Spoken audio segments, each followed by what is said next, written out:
Hello everyone. So আজকে আমরা এখন রান্না করব মুরগির পা, কলিজা, গলা এগুলো। সো প্রথমে এখানে আমি পেঁয়াজ নিয়েছি এবং এর মধ্যে তেল দিয়ে ভালো মতো ভেজে নিব, রেগুলার রান্নার মতোই। এখানে আর নতুন কিছু নেই।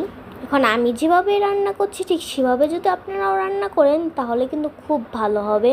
তো এই যে আমার বলতে বলতে কিন্তু পেঁয়াজটা ভাজা হয়ে গেছে। এখন আমি এর মধ্যে আদা এবং রসুন বাটা দিয়ে দিয়েছি।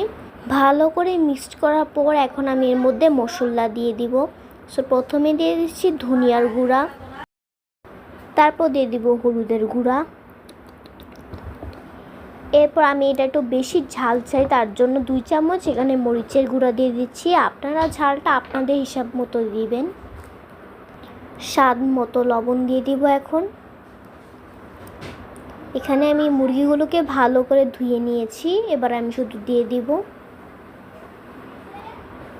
দেওয়ার পরে ভালো মতো আপনারা নাড়াচাড়া করে নিতে হবে। নাড়াচাড়া করার পরে এর মধ্যে আমি একটু জিরার গুঁড়া দিয়ে দিচ্ছি। তারপর দিয়ে দেব কয়েকটা আলু।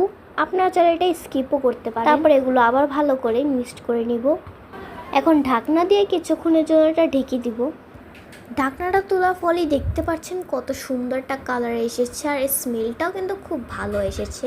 সো এভাবে রান্না করতে চাইলে অবশ্যই আমার রেসিপিটা ফলো করতে পারেন। এখন আমি এটা একটু কষিয়ে নিয়েছি। কষানোর পরে এর মধ্যে আমি পানি দিয়ে দিব পরিমাণ মতো।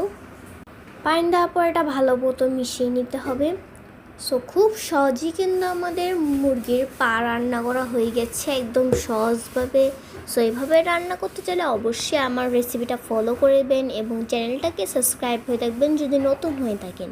ভিডিওটাতে একটা লাইক করে দিন এবং দেখা হবে নেক্সট ভিডিওতে। আল্লাহ হাফেজ।